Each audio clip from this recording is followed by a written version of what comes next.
السلام علیکم ورحمۃ اللہ وبرکاتہ۔ نحمدہ و نصلی علی رسولہ الکریم۔ فاعوذ باللہ من الشیطان الرجیم، بسم اللہ الرحمن الرحیم۔ رب اشرح لی صدری ویسر لی امری واحلل عقدۃ من لسانی یفقہوا قولی۔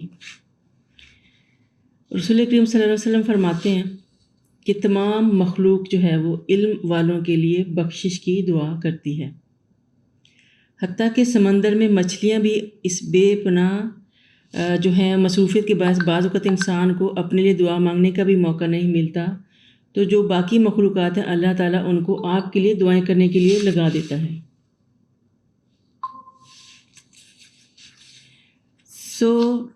اللہ تعالیٰ کا شکر ہے کہ جو بھی جوائن کر رہا ہے، جو بھی سن رہا ہے، جو بھی سننا چاہتا ہے وہ علم والا ہے، اور اس وقت یقیناً اللہ تعالیٰ کی بہت سی مخلوقات ہیں ہمارے لیے دعا کر رہے ہوں گے۔ اور ان مخلوقات کے اندر حدیث میں آتا ہے کہ تمام فرشتے، اللہ اور اس کے فرشتے اور تمام اہل زمین اور اہل آسمان، اور یہاں تک کہ چیونٹیاں اپنے سوراخ میں اور مچھلیاں سب اس شخص کے لیے دعا کرنے لگ جاتے ہیں اور رحمت بھیجتے ہیں جو لوگوں کو بھلائی کی باتیں سکھاتا ہے۔ اور ضروری ہے کہ اس لیے بہت ضروری ہے کہ جب ہم کوئی چیز سیکھ لیں تو اس کو آگے بھی پہنچانے کی کوشش کریں، کیونکہ سیکھنے کے بعد سکھانا بھی آپ کے اوپر ایک طرح سے لازم ہو جاتا ہے۔ اور پھر ایک چونکہ سکھانے والے کے لیے اللہ تعالیٰ نے بہت بڑی جزا رکھی ہے، اور سکھانے کے نوبت تک آئے، آپ اس مقام تک پہنچے کہ آپ سکھانے والے بنے، آپ کو پہلے سیکھنا پڑے گا، لیول چاہے کوئی بھی ہو۔ اور دوسری بات ہے کہ جب ہم علم حاصل کرنے بیٹھتے ہیں تو ہمیں تھوڑا بار بار اپنے کو ریمائنڈ کرتے رہنا چاہیے کہ ہم یہاں کیوں بیٹھے ہیں اور کیوں آئے ہیں، اپنا سارا کچھ چھوڑ چھاڑ کے ہم کیوں بیٹھے ہیں سیکھنے کے لیے۔ تو اصل مقصد انسان کا یہی ہونا چاہیے کہ اللہ تعالیٰ کی رضا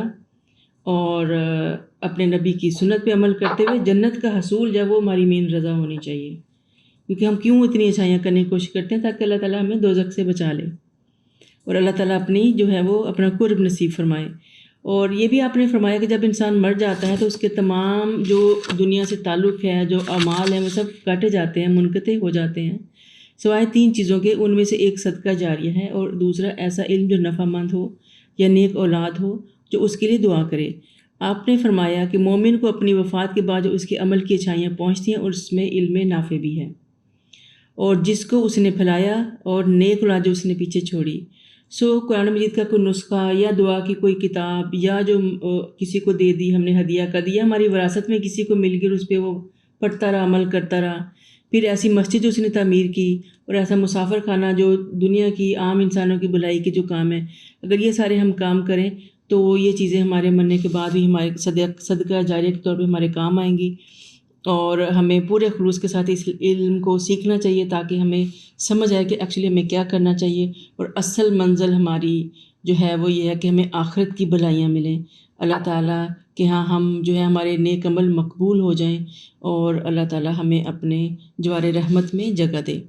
تو آئیے اللہ کا نام لے کر 7واں سپارہ شروع کرتے ہیں۔ 7واں سپارہ ہے، المائدہ ہی چل رہی ہے اس وقت، اور اس وقت ہم آیت نمبر 83 سے شروع کر رہے ہیں۔ المائدہ آیت نمبر 83۔ وَإِذَا سَمِعُوا مَا أُنزِلَ إِلَى الرَّسُولِ تَرَىٰ أَعْيُنَهُمْ تَفِيضُ مِنَ الدَّمْعِ مِمَّا عَرَفُوا مِنَ الْحَقِّ يَقُولُونَ رَبَّنَا آمَنَّا فَاكْتُبْنَا مَعَ الشَّاهِدِينَ۔ اور جو رسول کی طرف نازل کیا گیا ہے جب اسے سنتے ہیں تو آپ دیکھتے ہیں کہ ان کی آنکھوں سے آنسو بہہ نکلتے ہیں، اس لیے کہ وہ حق کو پہچان گئے ہیں، اور کہتے ہیں کہ اے ہمارے رب، ہم ایمان لے آئے، لہٰذا ہمارا نام گواہی دینے والوں میں لکھ دیجیے۔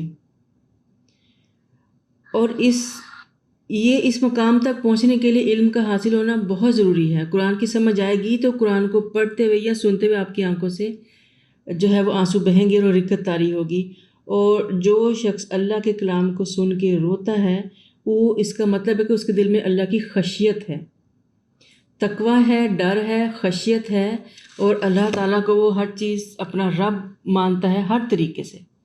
ربوبیت کے اعتبار سے بھی، الوہیت کے اعتبار سے بھی۔ تو ایسے لوگوں کو اللہ تعالیٰ کو بہت پسند ہیں، اور اللہ تعالیٰ کہتا ہے کہ جو ایسے کرتے ہیں۔ اور یہ آیت اس بیک گراؤنڈ میں بھی ہے جب حبشہ کے بادشاہ کے پاس اس کے ساتھیوں کے بارے میں نازل ہوئی۔ نجاشی کے ملک حبشہ میں مسلمان 2 مرتبہ ہجرت کر کے جا چکے تھے، جہاں نجاشی نے ان سے اچھا سلوک کیا اور کچھ عرصے بعد 9 مسلم عیسائیوں کا وفد آپ صلی اللہ علیہ وسلم کی خدمت میں روانہ کیا۔ آپ صلی اللہ علیہ وسلم نے ان کے سامنے سورۃ یاسین کی تلاوت فرمائی۔ جب لوگ یہ قرآن سنتے تو ان پر رقت طاری ہو جاتی اور وہ اپنی زبان سے ربنا آمنا کہنا شروع کر دیتے۔ وما لنا لا نؤمن بالله وما جاءنا من الحق ونطمع ان يدخلنا ربنا مع القوم الصالحين۔ آخر ہم اللہ پر اور حق پر جو ہمارے پاس پہنچ چکا ہے اس پر کیوں ایمان نہ لائیں، اور ہم تو یہ امید رکھتے ہیں کہ ہمارا رب ہمیں صالح لوگوں میں شامل کرے گا۔ تو جب دل مومن ہو جائیں تو اللہ تعالیٰ سے اچھی امید بھی رکھنی چاہیے اور اللہ سے اچھا گمان رکھنا چاہیے، کیونکہ اللہ تعالیٰ کا یہ فرمان ہے کہ میرا بندہ جو مجھ سے جو گمان رکھے گا میں اس کے ساتھ اسی کی طرح ہو جاتا ہوں۔ تو اللہ سے اچھی امید ضرور رکھنی چاہیے اور سارے لوگوں کا ساتھ بھی اپنی دعا میں مانگنا چاہیے۔ اور ان کے اس قول کی وجہ اللہ انہیں ایسے باغات عطا کرے گا جس کے نیچے نہریں جاری ہیں، جس میں وہ ہمیشہ رہیں گے، اور احسان کرنے والوں کا یہی بدلہ ہے۔ اور جن لوگوں نے کفر کیا اور ہماری آیات کو جھٹلایا وہی اہل جہنم ہیں۔ اے ایمان والو، تم ان پاکیزہ چیزوں کو حرام کیوں ٹھہراتے ہو جنہیں اللہ نے تمہارے لیے حلال کیا ہے، اور حد سے نہ بڑھو کیونکہ اللہ تعالیٰ حد سے بڑھنے والوں کو پسند نہیں کرتا۔ اور اللہ نے حلال اور طیب رزق تمہیں کھانے کو دیا ہے اور اسے کھاؤ، اور اس اللہ سے ڈرتے رہو جس پر تم ایمان رکھتے ہو۔ اللہ تمہاری محمل قسموں پر تمہیں مواخذہ نہیں کرے گا، لیکن جو قسمیں تم سچے دل سے کھاتے ہو ان پر ضرور مواخذہ کرے گا، یعنی آپ سے پوچھ گچھ ہوگی۔ ایسی قسمیں جو ہم تکیہ کلام کے طور پہ اپنی زبان کے طور پہ بولتے رہتے ہیں، سم ٹائم اس کی اللہ تعالیٰ کہتے ہیں میں پکڑ نہیں کروں گا، جیسے لا واللہ بلا واللہ، یہ عربیوں میں تکیہ کلام ہے، لیکن اگر کوئی سیریسلی قسم اٹھاتا ہے اور اس وقت اس کی انٹینشن بھی ہوتی ہے تو اللہ تعالیٰ کہتے ہیں کہ ایسی قسموں کو میں ضرور پوچھوں گا، اور اسپیشلی اگر آپ لوگوں نے پوری نہیں کی تو ان کی پکڑ بھی ہوگی۔ تو بہتر ہے کہ ایسی قسموں کا کفارہ دے کے اس میں سے نکل جاؤ۔ اور کفارہ کیا ہے ان قسموں کا؟ وہ ہے کہ 10 مسکینوں کو اوسط درجے کا کھانا دینا ہے۔ ایک قسم کا کفارہ 10 مسکینوں کو اوسط درجے، یعنی اوسط درجے یعنی جس طرح کہ آپ لوگ کھاتے ہیں اس سے ملتا جلتا کھانا آپ دے دیں، جیسا آپ اپنے اہل و عیال کو کھلاتے ہو، اور یا ان کی پوشاک ہے، یا 10 لوگوں کو کھانا کھلانا ہے، یا 10 لوگوں کو کپڑے دینے ہیں، او تحریر رقبہ، یا ایک غلام کو آزاد کرنا ہے۔ اور فمن لم یجد فصیام ثلاثۃ ایام، اور جسے یہ سب میسر نہ ہو، یعنی اگر وہ مالی طور پہ اتنا نہیں کہ کھانا کھلا سکے یا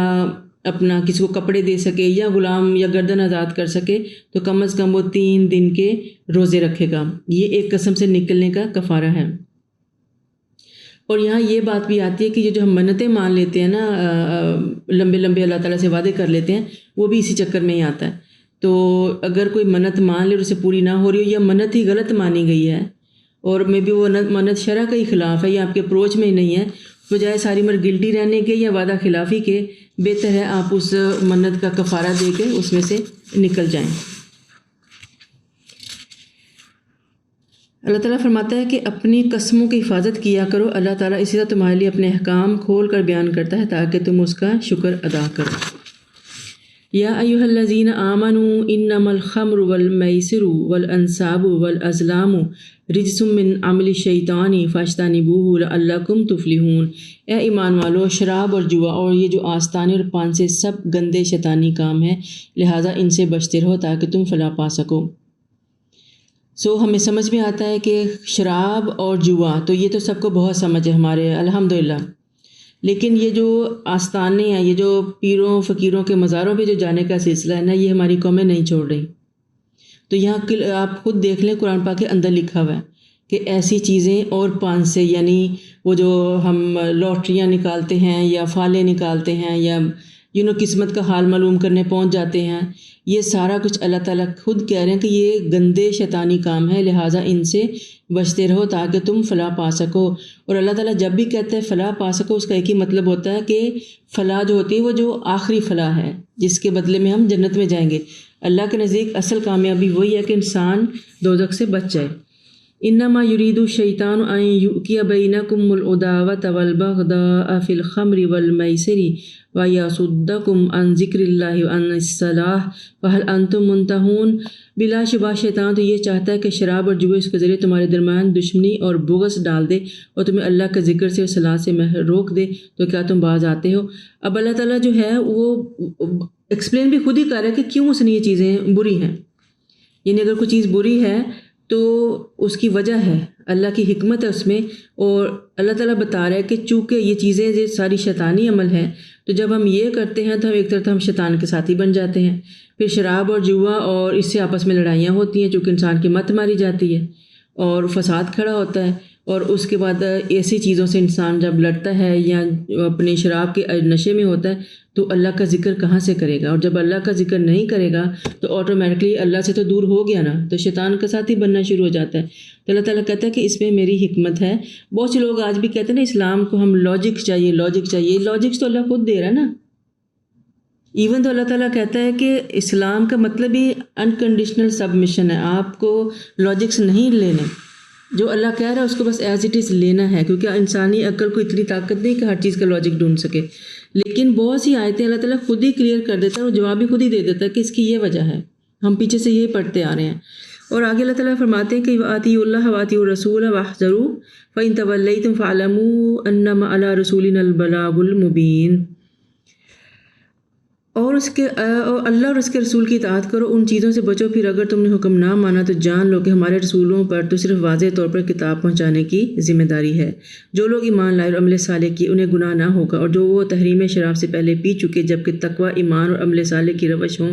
تو آئندہ پرہیز کریں، حکم الہی مانیں اور نیک اعمال کریں، اللہ نیکی کرنے والوں سے محبت کرتا ہے۔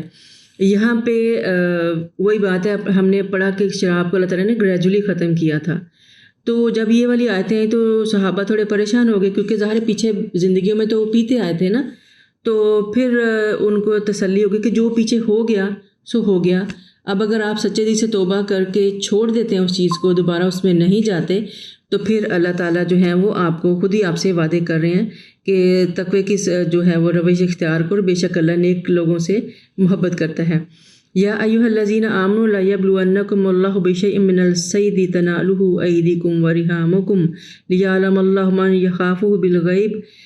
اے ایمان والو، اللہ ایسے شکار کے ذریعے تمہاری آزمائش کرے گا تمہارے ہاتھوں اور نیزوں کی زد میں ہوں گے، یہ دیکھنے کے لیے کون غائبانہ طور پر اللہ تعالیٰ سے ڈرتا ہے، پھر اس کے بعد بھی جس نے تجاوز کیا اس کے لیے المناک عذاب ہے۔ یہاں پہ ایک تھوڑا سا بیک گراؤنڈ ہے، اللہ تعالیٰ نے مسلمانوں کو بھی ایک طرح کی آزمائش کی تھی، جیسے یوم سبت پہ یہودیوں کی آزمائش کی تھی نا، تو ہم پیچھے پڑھ کے ہیں کہ جو حرام مہینے اسپیشلی حج کے دنوں میں حالت احرام میں اللہ تعالیٰ نے شکار کو منع کیا، تو یہاں ٹیسٹ لینے کے لیے اللہ تعالیٰ نے کچھ جو تھے وہ جانور جو تھے وہ چھوڑ دیے مسلمانوں کے گھروں میں، اسپیشلی حدیبیہ میں احرام کی حالت پہ تھے، خلاف معمول چھوٹے بڑے جنگلی جانور ان کے گھروں میں گھس آئے تھے۔ یہ اس قسم کی آزمائش تھی جیسے کہ صحابہ سب سے مچھلیوں کے شکار کے سلسلے میں کی گئی تھی۔ تو فرمان رسول ہے کہ محرم یعنی جو جس نے احرام پہنا ہو نہ تو کسی شکاری کی مدد کرے اور نہ ہی اس شکار کا گوشت کھائے جو محرم کے لیے شکار کیا گیا ہو، یعنی وہ دن صرف اور صرف امن کے دن ہیں، ان دنوں میں شکار نہیں کر سکتے، آپ کسی زندہ چیز کو مار نہیں سکتے۔ تو ظاہر ہے مسلمان پھر نہیں کیا، بعض آگے تھے۔ اس کے بعد آ گیا کہ یا ایھا الذین آمنوا، اے ایمان والو، حالت حرام شکار نہ مارو، اور جس نے دیدہ دانستہ شکار مارا تو اس کا بدلہ مویشیوں میں سے شکار کے ہم پلہ جانور ہے، جس کا فیصلہ تم میں سے 2 عادل آدمی کریں، اور یہ جانور کعبہ لے جا کر قربان کیا جائے گا، یا چند مسکینوں کو کھانا کھلایا جائے، یا اس کے برابر روزے رکھنا اس کا کفارہ ہے تاکہ وہ اپنے کام کی سزا چکھے۔ جو کچھ اس حکم سے پہلے ہو چکا اسے اللہ نے معاف کر دیا، اور جو اس کا اعادہ کرے گا اللہ اسے بدلہ لے گا اور غالب رہے گا، اور وہ بہت ہی بدلہ لینے کی طاقت رکھتا ہے۔ تو یہاں بھی جو ہے آ گیا اس کے اندر کہ اگر کوئی ایسا کرے گا تو پھر اس کو اس کی بھی پینلٹی دینی پڑے گی۔ اگر غلطی ہو گئی آپ سے، شکار ہو گیا آپ سے، تو آپ اس کا کفارہ دے کر اس میں سے نکل جائیں۔ تو اس کا کفارہ کیا رکھا ہے اللہ تعالیٰ نے کہ جس شکار کو مارا ہے اسی طرح کا جانور جو ہے اس کو اس کے ہم پلہ جانور لے کے کعبہ میں جا کے اس کو ذبح کیا جائے گا، یعنی اس کی قربان کیا جائے گا جو جگہ وہاں پہ بنی ہوئی ہیں، اور یا مسکینوں کو کھانا کھلایا جائے یا اس کے برابر روزے رکھنا اس کا کفارہ ہے، تاکہ وہ اپنے کام کا مزہ چکھے۔ تو جب کوئی ایک دفعہ اس کی چیز بھگت لے گا پھر ساری عمر کے لیے دوبارہ ایسا کام نہیں کرے گا۔ تو کچھ چیزیں ہیں جن کی ویسے معافی نہیں ہے، آپ کو ان کے کفارے دے کے اس میں سے نکلنا پڑے گا، اور یہ اللہ تعالیٰ آپ خود بتا رہا ہے ہمیں۔ تمہارے لیے سمندر کا شکار اور اس کا کھانا حلال کیا گیا ہے، تم اس سے فائدہ اٹھا سکتے ہو اور قافلہ والے زاد راہ بھی بنا سکتے ہو، البتہ حالت حرام خشکی کا جانور تم پر حرام کیا گیا ہے، اور اللہ کے خلاف ورزی کرنے سے بچو جس کے حضور تم جمع کیے جاؤ گے۔ مچھلی کا جو شکار ہے وہ ہر حالت میں آپ کے لیے حلال ہے، سمندر کا آپ کے لیے حلال ہے، وہ آپ کر سکتے ہیں، لیکن خشکی کے جو ہیں وہ آپ کو حلال نہیں کیے گئے، اسپیشلی حالت احرام میں۔ اللہ نے کعبہ کو جو قابل احترام گھر ہے لوگوں کے قیام یعنی امن کا ذریعہ بنایا ہے، حرمت والے مہینے اور قربانی اور رہنے والے جانوروں کو بھی، تاکہ تمہیں معلوم ہو جائے کہ اللہ آسمان اور زمینوں میں تمام چیزوں کے حالات خوب جانتا ہے، نیز یہ کہ اللہ کو ہر چیز کا علم ہے۔ اب یہاں بھی اللہ تعالیٰ نے وجہ خود ہی بتا دی کہ بھئی حج امن کا ٹائم ہے تو ہر چیز کو امن ملنا چاہیے، صرف ہمارا ہی حق نہیں ہے امن پہ، اس کے رہنے والے، وہاں کے جانور، وہاں کی چیونٹیاں، وہاں کے پرندے سب امن میں ہونے چاہیے اس ٹائم پہ۔ تو یہ ہمیں اس کی وجہ بھی اللہ تعالیٰ نے خود ہی دے دی۔ اس کے بعد آتا ہے کہ اللہ نے کعبہ کو اب پھر حرام جو ہمارے حرام مہینے ہیں ان کی بھی حرمت آ گئی، اور حرام مہینے آپ کو پتہ 4 ہیں اللہ تعالیٰ نے بنائے ہیں، جن میں ذوالقعدہ ہے، ذوالحج ہے، اسپیشلی اس کے پہلے 10 ایام، محرم اور رجب، یہ 4 مہینے ہیں جو اللہ تعالیٰ نے حرمت والے بنائے۔ اس کے اندر اللہ تعالیٰ نے جنگ و جدل وغیرہ سے منع فرمایا ہے۔ خوب جان لو کہ اللہ سزا دینے میں بھی سخت اور بخشنے اور رحم کرنے والا بھی ہے۔ رسول کی ذمہ تو صرف پیغام پہنچانا ہے، اور جو کچھ تم ظاہر کرتے ہو یا چھپاتے ہو اللہ اسے خوب جانتا ہے۔ آپ ان سے کہیے کہ پاک اور ناپاک ایک جیسے نہیں ہو سکتے، خواہ ناپاک کی کثرت تمہیں بھلی معلوم ہو، لہٰذا عقل والو اللہ سے ڈرتے رہو تاکہ تم کامیاب ہو سکو۔ اے ایمان والو، ایسی باتوں کے متعلق سوال نہ کیا کرو اگر وہ تم پر ظاہر کی جائیں تو تمہیں ناگوار ہوں، اور اگر تم اس وقت پوچھو جب قرآن نازل ہو رہا ہو تو تم پر ظاہر کر دی جائیں گی۔ اب تک جو ہوا سو ہوا، اللہ اسے معاف کرتا ہے اور معاف کرنے والا اور بہت ہی حلیم ہے۔ تم سے پہلے بھی ایک قوم نے ایسے سوال کیے تھے، پھر اسی وجہ سے کفر میں مبتلا ہو گئے۔ اللہ نے بحیرہ کو کوئی چیز بنایا ہے، نہ صائبہ کو، نہ ہیلا کو، نہ سام کو، بلکہ یہ کافروں نے بنائے، اور یہ جھوٹی باتیں بنا کر اللہ کے ذمہ لگا دیں، اور ان میں سے اکثر بے عقل ہیں جو ان پر عمل کرتے ہیں۔ اس کے پیچھے بھی ایک چھوٹا سا اور بھی واقعہ تھا، پر ایک چھوٹا سا واقعہ حضرت علی کی روایت ہے کہ جب یہ آیت اتری کہ وَلِلَّهِ عَلَى النَّاسِ حِجَّ الْبَيْتِ، یعنی اللہ تعالیٰ نے مسلمانوں پہ حج جو ہے وہ فرض کیا، تو ایک شخص نے رسول اللہ صلی اللہ علیہ وسلم سے پوچھا کہ یا رسول اللہ کیا ہر سال؟ تو آپ خاموش رہے۔ اس نے دوبارہ پوچھا کہ ہر سال؟ تو آپ نے فرمایا نہیں، ہاں اگر میں ہاں کہتا تو تمہارے اوپر واجب ہو جاتا اور تم نبھا نہ سکتے، تو اللہ تعالیٰ نے یہ آیت نازل فرمائی۔ اسی لیے ہمیں بھی کہا گیا کہ یہودیوں کی طرح بلا وجہ سوال نہ کرتے جایا کریں، کچھ چیزوں کو سمجھنے کی، آبزرو کرنے کی بھی کوشش کرنی چاہیے، اور اسپیشلی نبی سے زیادہ سوال کریں گے تو دین مشکل ہوتا جاتا ہے۔ اور پھر حضرت ابو ہریرہ سے روایت ہے کہ آپ نبی کریم صلی اللہ علیہ وسلم نے فرمایا تمہیں جن چیزوں کے متعلق نہیں بتایا گیا تم ان کے متعلق مجھ سے سوال نہ کیا کرو، کیونکہ تم سے پہلی امتوں کی ہلاکت کا سبب ان کا کثرت سوال تھا اور اپنے انبیاء سے اختلاف تھا۔ بعض وقت ہمیں لگتا ہے کہ ہم بہت جینیس ہیں جو اتنے سوال کر لیتے کہ ٹیچر بھی عاجز آ جاتا ہے، ہم تو اتنے جینیس اپنے آپ کو ماننا شروع کر دیتے ہیں۔ ایسا نہیں ہوتا، جو سوال ہوتے ہیں وہ آپ کے اپنے لیے مشکلیں کھڑی کر رہے ہوتے ہیں۔ ٹیچر کو اگر اس وقت نہیں بھی پتہ، وہ بھی انسان ہے، کہیں نہ کہیں سے پتہ کر کے بتا دے گا آپ کو، لیکن آپ اپنے لیے مشکلیں اور چیزیں کمپلیکیٹ کرتے جاتے ہیں، اور اللہ تعالیٰ نے اسی چیزوں سے منع کیا۔ آگے اللہ تعالیٰ فرماتے ہیں کہ تم سے پہلے بھی ایک قوم نے ایسے سوال کیے تھے، پھر وہ یہ یہودیوں کی بات کر رہے ہیں، اور اللہ نے بحیرہ کو کوئی چیز بنایا۔ یہ بحیرہ، صائبہ، وسیلہ، حام، یہ سارے جو تھے نا وہ مختلف ٹائٹلز دیے ہوئے تھے ان لوگوں نے مختلف جانوروں کو۔ حضرت سعید بن مسیب فرماتے ہیں، کہتے ہیں کہ بحیرہ وہ دودھ دینے والا جانور تھا جس کا دودھ بتوں کے نام پر روک لیا جائے اور کوئی اس کا دودھ نہ پیے۔ پھر آتا ہے صائبہ، وہ جانور جسے بتوں کے نام پر وہ چھوڑ دیتے تھے اور اس پر کوئی بوجھ نہ لاتا، نہ کوئی سواری دیتا، یعنی یہ جو بیل وغیرہ ہوتے تھے۔ اور وسیلہ وہ اونٹیں جو پہلی بار بھی مادہ جنی اور دوسری بار بھی، ایسی اونٹنوں کو بھی برکت کے طور پہ وہ اپنے بتوں کے نام پر چھوڑ دیتے تھے۔ ہاں وہ نر اونٹ ہے جس کے نطفہ سے 10 بچے پیدا ہو چکے ہوں، اسے بھی بتوں کے نام پر چھوڑ دیا جاتا تھا۔ تو اللہ تعالیٰ نے ایسی چیزیں، اللہ تعالیٰ کہتا ہے کہ ان کی کوئی دلیل نہیں ہے، کوئی حق نہیں، یہ سب ان کی اپنی بنائی ہوئی چیزیں ہیں۔ اور ایکچولی جب آپ ایسا کر دیتے ہو تو ان جانوروں کے ساتھ ظلم ہوتا ہے، کیونکہ کوئی بھی ان کا خیال نہیں کرتا، بیچارے ٹھوکریں کھا کے مر مک جاتے ہیں۔ تو ان چیزوں سے اللہ تعالیٰ نے منع کیا۔ اور جب انہیں کہا جاتا کہ آؤ اس چیز کی طرف جو اللہ نے نازل کی ہے اور آؤ رسول کی طرف، تو کہتے ہیں ہمیں تو وہی کچھ کافی ہے جس پر ہم نے اپنے آباء و اجداد کو پایا ہے، خواہ ان کے باپ دادا کچھ بھی نہ جانتے ہوں اور نہ ہی وہ ہدایت پر ہوں۔ سو اس چیز کی کوئی گارنٹی نہیں کہ ہمارے باپ دادا آباء و اجداد جو تھے وہ بالکل صحیح دین کو فالو کرتے تھے۔ تو جہاں ہمیں صحیح دین کا حاصل کرنا جو ہے وہ بہت ضروری ہے۔ اندھی تقلید ہمیشہ گمراہی کا راستہ کھولتی ہے، اور ایسا دین جو ورڈ ٹو ماؤتھ آپ تک پہنچا اس میں تو بہت ہی زیادہ چانس ہوتا ہے، کیونکہ روایتیں ایڈ ہوتے کچھ سے کچھ بنتی جاتی ہیں۔ تو اب انسان یہ ایسا کام جانور سے کر سکتے ہیں کہ عقل والا انسان نہیں کر سکتا۔ اس کو ضرور دیکھنا اور سوچنا چاہیے جس چیز کو وہ فالو کر رہے ہیں وہ حق پر ہے بھی کہ نہیں، کہیں وہ اس کو بدعت کی طرف تو نہیں لے کے جا رہا، بجائے نفع کے اس کو نقصان میں تو نہیں ڈال رہا، کیونکہ زیادہ تر ایسا ہی ہوتا ہے۔ لیکن اس بات سے پھر اللہ تعالیٰ کہتے ہیں کہ یا ایھا الذین آمنوا علیکم انفسکم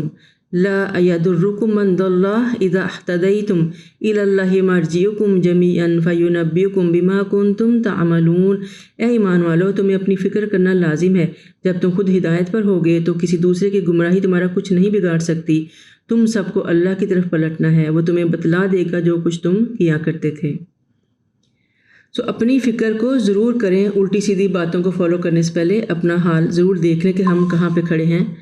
اور اے ایمان والو، اگر تم میں سے کسی کو موت آ جائے تو وصیت کے وقت اپنے مسلمانوں میں سے 2 صاحب عدل گواہ بنا لے۔ اگر تم حالت سفر میں ہو اور تمہیں موت کی مصیبت آ لے تو 2 غیر مسلموں کو بھی گواہ بنا سکتے ہو۔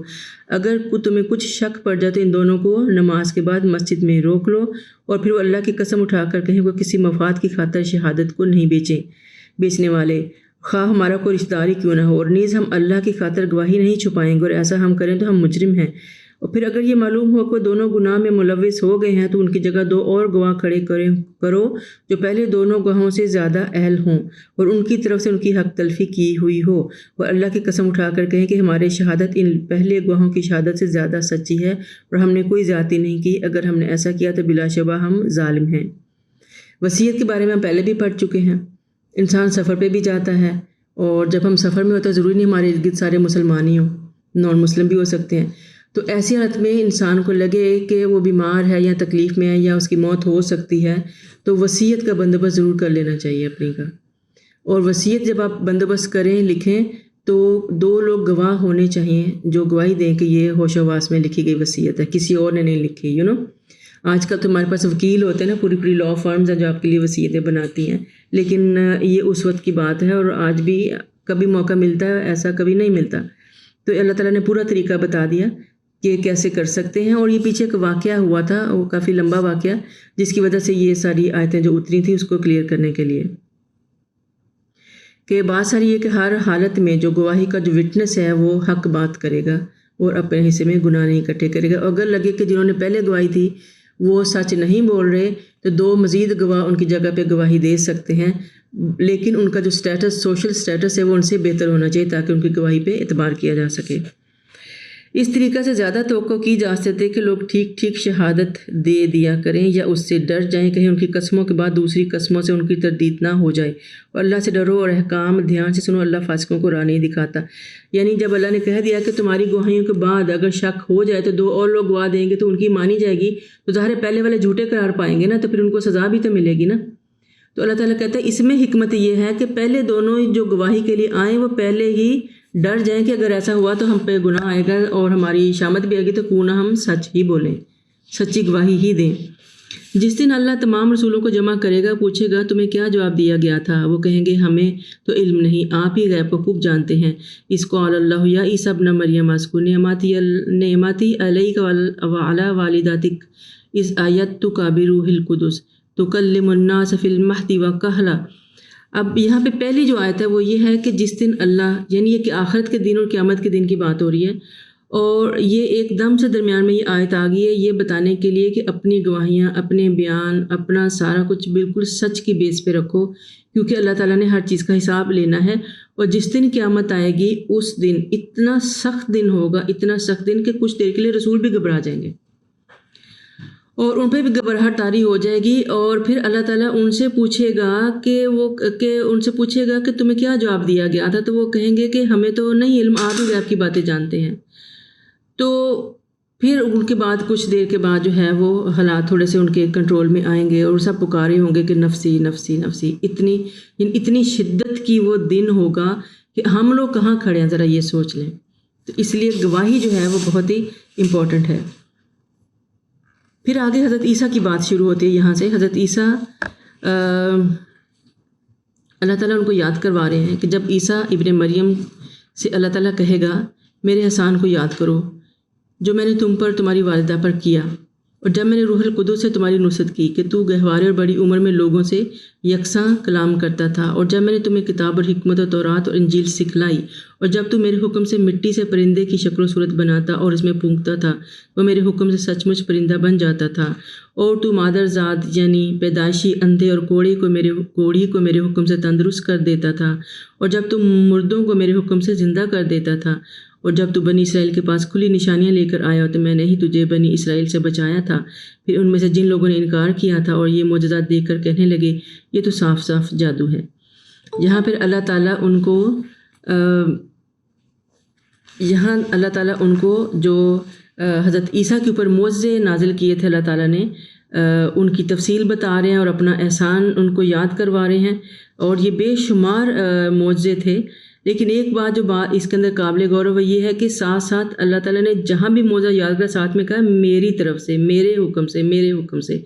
تو اس ویری کلیئر کہ حضرت عیسیٰ جو تھے وہ الہ نہیں تھے۔ تو جو لوگ ان کو مانتے ہیں اللہ یا اللہ کا بیٹا، وہ غلطی پر ہے۔ یہاں پہ بہت کلیئر اللہ تعالیٰ کہہ رہا ہے میرے حکم سے وہ زندہ ہوا، میرے حکم سے وہ بولتا تھا، میرے حکم سے وہ ٹھیک ہو جاتا تھا، بیماری ٹھیک ہو جاتی تھی۔ تو آگے اللہ تعالیٰ فرماتے ہیں کہ میں نے حواریوں کو اشارہ کیا کہ مجھ پر اور میرے رسولوں پر ایمان لائیں، تو تب حضرت عیسیٰ سے کہنے لگے ہم ایمان لاتے ہیں اور آپ گواہ رہے کہ ہم مسلمان ہیں۔ اور جب حواریوں نے عیسیٰ ابن مریم سے کہا اے عیسیٰ ابن مریم کا تمہارا رب یہ کر سکتا ہے کہ آسمان سے ہم پر خوان نعمت نازل کرے؟ عیسیٰ نے کہا اگر تم ایمان لے آئے ہو تو اللہ سے ڈرو اور ایسے سوال نہ کرو۔ وہ کہنے لگے ہم چاہتے ہیں کہ ہم اس میں سے کھائیں اور ہمارے دل مطمئن ہو اور ہمیں علم ہو جائے کہ آپ سچ کہہ رہے ہیں اور ہم اس پر گواہی دیں۔ اتنے معجزے دیکھنے کے بعد، اتنے معجزوں سے گزرنے کے بعد بھی ان کے ایمان کی حالت یہ تھی کہ انہوں نے ایک نئی فرمائش کر دی، اور وہ فرمائش کیا تھی کہ ہمارے لیے جو ہے وہ ایک دسترخوان پورا آسمان سے اترا کرے اور اس کے اندر اس سے ہم کھانا کھایا کریں۔ اس کو مائدہ بولتے ہیں، اس لیے اس سورت کا نام بھی مائدہ ہے۔ تو اس سے ہمیں اس آیت سے یہ بھی معلوم ہوتا ہے کہ حواری آپ کو الہ نہیں سمجھتے تھے بلکہ رسول ہی سمجھتے تھے، یعنی جو حواری آپ کے بہت ہی قریب کے چند لوگ تھے وہ ان کا دین ٹھیک تھا، وہ آپ کو الہ نہیں سمجھتے تھے۔ اور اس کے بعد حضرت عیسیٰ نے پھر دعا کی اللہ تعالیٰ سے، ٹھیک ہے، چنانچہ عیسیٰ نے دعا کی کہ اللہم ربنا انزل علینا مائدۃ من السماء تکون لنا عیدا لاولنا وآخرنا وآیۃ منک وارزقنا وانت خیر الرازقین۔ اے اللہ ہمارے رب، ہم پر آسمان سے خوان نازل فرما جو ہمارے پہلوں اور پچھلوں میں سب کے لیے خوشی کا موقع ہو اور تیری طرف سے معجزہ ہو، تو سب سے بہتر رزق دینے والا ہے۔ تو یہاں سے یہ بھی پتہ چلتا ہے کہ رزق کے حصول کے لیے دعائیں کرنی چاہیے، اور سب سے چھوٹی دعا ہے کہ اللہم ارزقنی وانت خیر الرازقین، کہ اللہ مجھے رزق عطا فرما، بے شک تو بہترین رزق دینے والا ہے۔ اور رزق کے اندر ہر وہ نعمت آ جاتی جسے ہم استعمال کر کے اپنی زندگیوں میں آسانیاں لے کے آتے ہیں، چاہے وہ مال ہو، دولت ہو، آپ کا نیک اولاد ہو، علم ہو، آپ کی شہرت ہو، نیکم، جو بھی آپ کہہ لیں، جن جن چیزوں سے فائدہ اٹھاتے ہیں وہ اللہ کی نعمتیں ہوتی ہیں، وہ رزق کی ہی شکلیں ہوتی ہیں۔ تو اللہ تعالیٰ آگے سے کیا کہتے ہیں؟ اللہ تعالیٰ فرماتے ہیں میں تم پر یہ خوان تو اتارتا ہوں، مگر اس کے بعد تم میں سے جس نے کفر کیا تو میں اسے ایسی سزا دوں گا جیسی اہل عالم میں سے کسی کو نہ دی ہو۔ تو اللہ تعالیٰ نے ساتھ ہی تھریٹ کر دیا کہ میں اتنے آپ کو معجزے دے چکا ہوں لیکن آپ کے اوپر کوئی اثر ہی نہیں ہوتا، اور اب مزید سے مزید مانگتے جا رہے ہو. اب یہ والی چیز میں بھیج تو دوں گا آپ کے کہنے پہ, اللہ کے لیے تو کچھ مشکل نہیں ہے, ایک نعمت کا خوان اتارنا کیا مسئلہ ہے. لیکن اللہ تعالیٰ کہتا ہے کہ اس کے بعد اگر اب بھی آپ لوگوں نے مجھے نہیں مانا, وہ والے دین کو فالو نہیں کیا جو عیسیٰ کا ہے, اپنی ہٹ درمیوں سے باز نہیں آئے, تو پھر میں تم کو ایسی سزا دوں گا جو آج سے پہلے کبھی کسی کو نہیں دی گئی. تو اس کے بعد جو ہے وہ اس کے بعد اتنی خوفناک دھمکی جو ہے وہ اس کے بعد ایویڈنس نہیں ہے کہ خوان نازل ہوا تھا یا وہ ڈر گئے تھے اور وڈرا کر گئے تھے اپنی بات سے. اور جب قیامت دن اللہ تعالیٰ فرمائیں گے, اے عیسیٰ ابن مریم, کیا تم نے لوگوں سے کہا تھا کہ اللہ کو چھوڑ کر مجھے میری والدہ کو الہ بنا لینا؟ حضرت عیسیٰ جواب دیں گے, اے اللہ تو پاک ہے, میں ایسی بات کیسے کر سکتا ہوں جس کا مجھے حق ہی نہیں ہے. اگر میں نے کہا ہوتا تو تجھے اس کا علم ہوتا, کیونکہ جو کچھ میرے دل میں ہے تو وہ جانتا ہے, لیکن جو میرے دل میں ہے, جو تیرے دل میں وہ نہیں جانتا, اور جو تو ہی غیب کو جاننے والا ہے. یہ مکالمہ قیامت والے دن اللہ اور حضرت عیسیٰ کے درمیان میں ہوگا. ہم نے شروع ایسے ہی کرتے آ رہے ہیں, اور یہ ایک مثال اللہ تعالیٰ نے بتائی ہے. اللہ باقی نبیوں سے بھی اس طرح کے مکالمے ہو سکتے ہیں. تو حضرت عیسیٰ ان سے کہیں گے کہ حضرت جو اللہ تعالیٰ ان سے پوچھیں گے, اور حالانکہ اللہ تعالیٰ کو خود سب کچھ پتہ ہے, لیکن وہ پھر بھی وہاں کھڑا کر کے ہم سے پوچھیں گے, اور ہمارے ہر معاملے کا بھی اللہ تعالیٰ کو پتہ ہے, لیکن ہماری بھی جواب دہی ہونی ہے وہاں پہ. تو اللہ تعالیٰ حضرت عیسیٰ کلیئرلی کہہ رہے ہیں کہ یا اللہ آپ بہتر جانتے ہیں, میں تو ایسا نہیں ہوں, ایسا کر ہی نہیں سکتا, کیونکہ اس کا چیز کا مجھے حق ہی نہیں ہے, اور میں تو غیب کا علم بھی نہیں جانتا. غیب کا علم تو صرف اللہ تعالیٰ ہی جانتا ہے. میں نے انہیں صرف وہی کہا تھا جس کا تو نے مجھے حکم دیا تھا, اور اللہ کی یہی کہا تھا کہ اللہ کی عبادت کرو جو میرا اور تمہارا بھی رب ہے, اور جب تک میں موجود رہا ان پر نگران رہا. پھر جب تو نے مجھے واپس بلا لیا تو پھر تو ہی ان پر نگران تھا, اور تو ساری چیزوں پر شاہد ہے. کتنا خوبصورت جواب ہے نا ان کا, کہ میں نے تو ان کو وہی کہا جو آپ نے مجھے حکم دیا تھا, اور جب تک میں دنیا میں رہا میں ان کو اس چیز کے لیے بار بار بلاتا رہا, کہتا رہا, نگران بھی بنا رہا کہ لوگ بھٹکے نہ. لیکن جب میں ہی وہاں میں نہیں رہا تو پھر مجھے نہیں پتہ پچھلوں نے کہا اور کیا کیا. تو ہی نگران تھا, تو ہی شاہد تھا, یعنی اللہ تو ہر حال میں موجود دیکھ رہا ہے نا ہر چیز کو. جی, ان تعذبہم, اب آگے ایک اور بڑی خوبصورت بات وہ کر رہے ہیں حضرت عیسیٰ کہ ان تعذبہم فإنہم عبادک, اگر تو انہیں سزا دے دے وہ تیرے ہی بندے ہیں. وَإِن تَغْفِرْ لَهُمْ فَإِنَّكَ أَنْتَ الْعَزِيزُ الْحَكِيمُ, اور اگر تو انہیں معاف فرما دے تو بلا شبہ تو غالب اور دانا ہے. کس قدر عاجزی اور محبت اور احترام کے ساتھ وہ اللہ تعالیٰ کو دعا کر گئے ہیں, استغفار کر گئے ہیں اپنے ان بندوں کے لیے جو ان کی غیر موجودگی میں پلٹنے والے تھے بیسکلی. تو اللہ تعالیٰ سے کہہ رہے ہیں کہ تو اگر تو سزا دے دے تو ہی تیرے بندے ہی ہیں نا, اور اگر تو معاف کر دے تو بلا شبہ غالب اور دانا ہے. قال اللہ تعالیٰ جواب میں فرمائے گا, ھذا یوم ینفع الصادقین صدقہم, یہ وہ دن ہے جس میں سچے لوگوں کو ان کا سچ ہی نفع دے گا. لہم جنات تجری من تحتها الانہار, اور ان لوگوں کے لیے ایسے باغات ہیں جس میں نہریں جاری ہیں. خالدین فیہا ابدا, اور اس میں وہ ہمیشہ رہیں گے. رضی اللہ عنہم ورضوا عنہ, اور ان سے اللہ راضی ہوا اور وہ اللہ سے راضی ہوئے. ذالک الفوز العظیم, اور یہی اصل کامیابی ہے اور یہی بہت بڑی کامیابی ہے. للہ ملک السماوات والارض وما فیہن وہو علی کل شیء قدیر, جو آسمان اور زمین میں ہے اور جو ان میں سے سب اللہ کی ملکیت ہے, وہ ہر چیز پر قدرت رکھتا ہے. قیامت کا دن جو ہے وہ صرف اور صرف انسان کی سچائی اور حق پر قائم رہنا ہی اس کے لیے فائدہ کا باعث بنے گا. جھوٹوں پر اللہ کی لعنت ہے. ایک حدیث میں آتا ہے کہ بے شک سچائی نیکی کا راستہ دکھاتی ہے, اور نیکی جنت کی طرف لے کر جاتی ہے, اور یہاں تک کہ وہ سچ بولنے والا شخص صدیق کہلانے لگتا ہے. اور جھوٹ اور بدی کا راستہ دکھاتا ہے, اور بدی جہنم کی طرف لے کر جاتی ہے, اور یہاں تک کہ جھوٹ بولنے والا کذاب لکھ دیا جاتا ہے. تب ہمیں فیصلہ خود کرنا ہے کہ ہم نے اپنی زندگیاں جھوٹ کے سہارے گزارنی ہیں یا سچ کے سہارے گزارنی ہیں. سورۃ المائدہ کا اختتام ہوتا ہے.